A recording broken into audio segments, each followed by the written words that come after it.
African Americans who escaped and built their own nation. Imagine this, you're standing in the swamps of Florida in 1738, and you hear something that changes everything. The Spanish crown has just issued a decree that will shake the very foundations of British colonial slavery.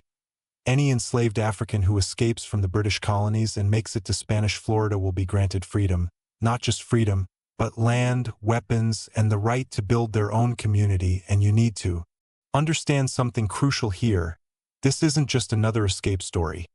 This is the story of how African Americans established the first legally sanctioned free black settlement in what would become the United States.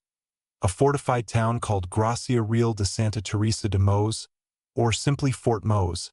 And the man who would lead this extraordinary nation-building effort was a warrior named Francisco Menendez, born in West Africa, likely in the Mandinga region, enslaved and brought to the Carolina colonies. But Menendez wasn't just going to accept his bondage. He escaped, he fought, he survived the treacherous journey through hostile territory. And when he arrived in Spanish Florida in the early 1720s, he didn't just find freedom, he found purpose. The Spanish recognized his military brilliance immediately. They needed soldiers to defend their vulnerable northern frontier against British expansion. And Menendez wasn't just competent, he was exceptional, rising through the ranks to become the captain of the Free Black Militia. And here's what makes this story so powerful. By 1738, there were enough free black families in the St. Augustine area that the Spanish governor, Manuel de Montiano, made a decision that would echo through history. He granted these African Americans their own town, 2 miles north of St. Augustine, strategically positioned as the first line of defense against British invasion. And think about what this means.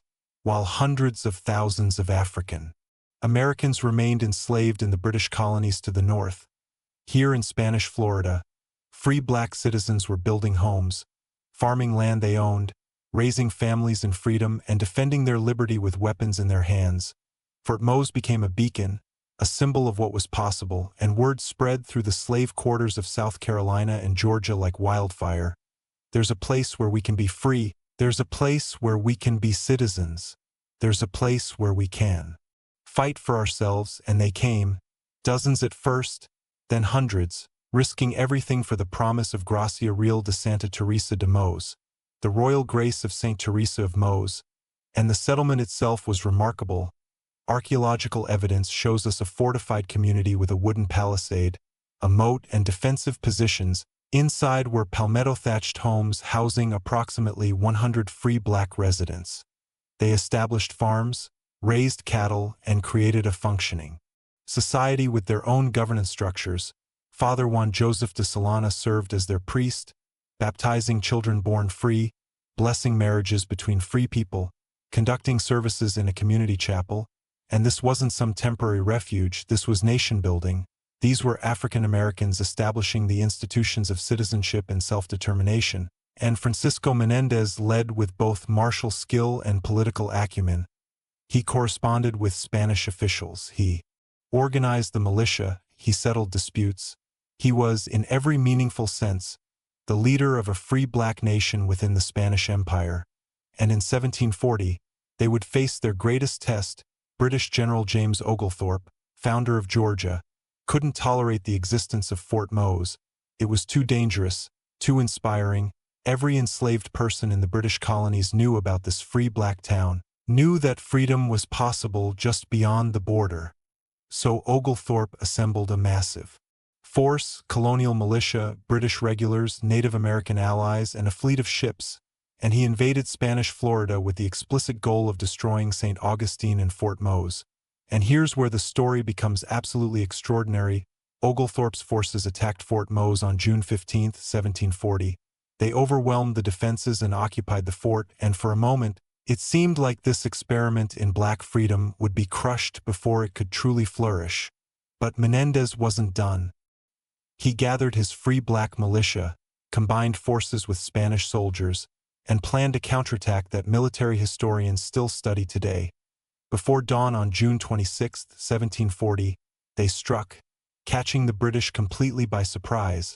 The fighting was brutal and close quarters, and when the sun rose over the recaptured fort, the British had suffered devastating casualties, at least 75 killed or wounded.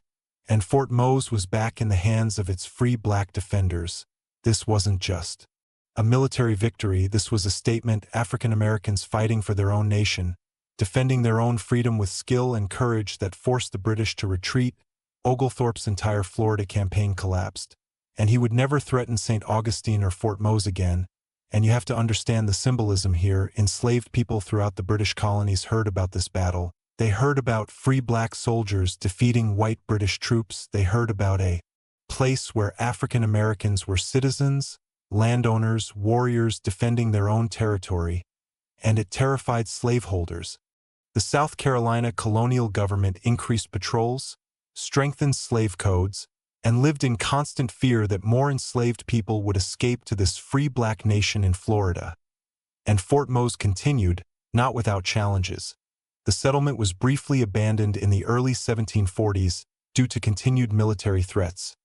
The residents moved into St. Augustine proper, but by 1752, a new Fort Mose was constructed, larger and more permanent, and the community thrived again. Menendez continued his leadership, corresponding with officials advocating for his people, ensuring that the free black citizens of Fort Mose received the rights and resources they had been promised. Marriages were recorded, children were baptized free, land was cultivated, and this free black nation existed for decades, a living contradiction to the narrative that African Americans needed slavery or couldn't govern themselves. And then came 1763, and the geopolitical earthquake that would end Fort Mose. The 7 Years' War concluded with the Treaty of Paris, and in the negotiations, Spain ceded Florida to Britain, and suddenly, these free black citizens faced an impossible choice: stay and risk re-enslavement under British rule, or abandon the homes they'd built, the land they'd cultivated, the nation they'd defended. And Menendez and the residents of Fort Mose made the only choice they could. They evacuated approximately 36 families, packing what they could carry, leaving behind structures and fields and memories, and they sailed with the Spanish to Cuba, where they established new communities near Havana. And even in Cuba, Menendez continued his leadership, advocating for the displaced Fort Mose residents, ensuring they received land grants and resources to rebuild their lives. He died in Cuba, free until the end, never enslaved again after his escape decades earlier, and the story of Fort Mose faded from American historical memory. Deliberately erased, ignored, forgotten because it complicated the narrative. How do you tell the story of American freedom when free black citizens were defending their own nation before the American Revolution? How do you justify slavery when African Americans were proving their capability for self-governance and military excellence in the 1740s? So Fort Mose disappeared from textbooks, from historical markers, from national consciousness, and for over 200 years, this incredible story of African American nation building remained buried. But here's where the story takes a modern turn. In the 1970s, historian Jane Landers began researching Spanish colonial records, and she uncovered the extensive documentation of Fort Mose: Spanish letters, military reports, church records, census data, all proving that this free black settlement wasn't legend or exaggeration, it was historical fact. And archaeological excavations in the 1980s located the fort's remains, confirming the documentary evidence: pottery, shards, weapon fragments, structural foundations, all testifying to this community of free African Americans. And in 1994, the site was designated Fort Mose Historic State Park, finally receiving recognition as the crucial historical landmark it always was. Today, you can visit the site, walk the grounds where Francisco Menendez and his free black militia defended their nation, where African American families lived in freedom while slavery raged just to the north. And you need to understand why this story matters so profoundly. Fort Mose destroys the myth that African Americans passively accepted enslavement. These were people who risked death to escape, who walked hundreds of miles through dangerous territory, who fought with weapons in their hands to defend the freedom they'd claimed. Fort Mose proves that African Americans were ready, willing, and capable of self-governance and nation-building from the very beginning. They didn't need centuries of preparation, they needed opportunity and freedom, and when they got it, they built a functioning society complete with military defense, agricultural production, family structures, and civic institutions, Fort Mose challenges the entire narrative of American slavery, because how can you claim that slavery was necessary or beneficial when African Americans were proving their excellence at the same time in Spanish Florida? And Fort Mose preceded by decades the more famous free black communities that would emerge later.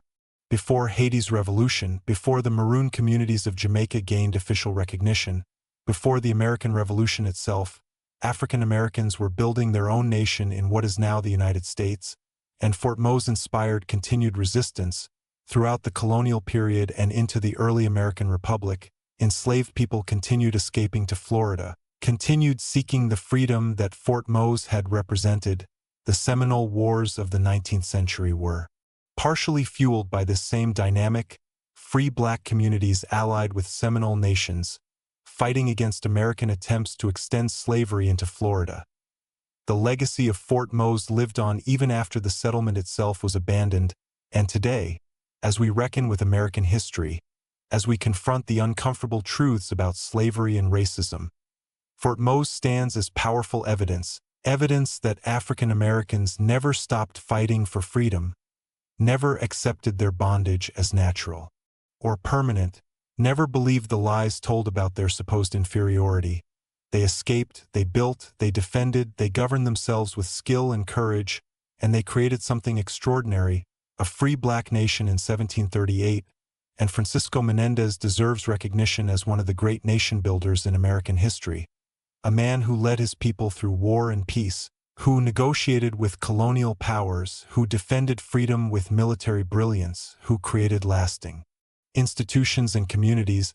His name should be as well known as any founding father because he was founding something just as important, a nation of free African Americans who refused to be enslaved. And the residents of Fort Mose, those farmers and soldiers and families, they deserve to be remembered as pioneers of American freedom. They lived the values that America claimed to represent. Decades before the Declaration of Independence, they were building a society where all residents were free, where citizenship wasn't determined by race, where ability and courage mattered more than ancestry.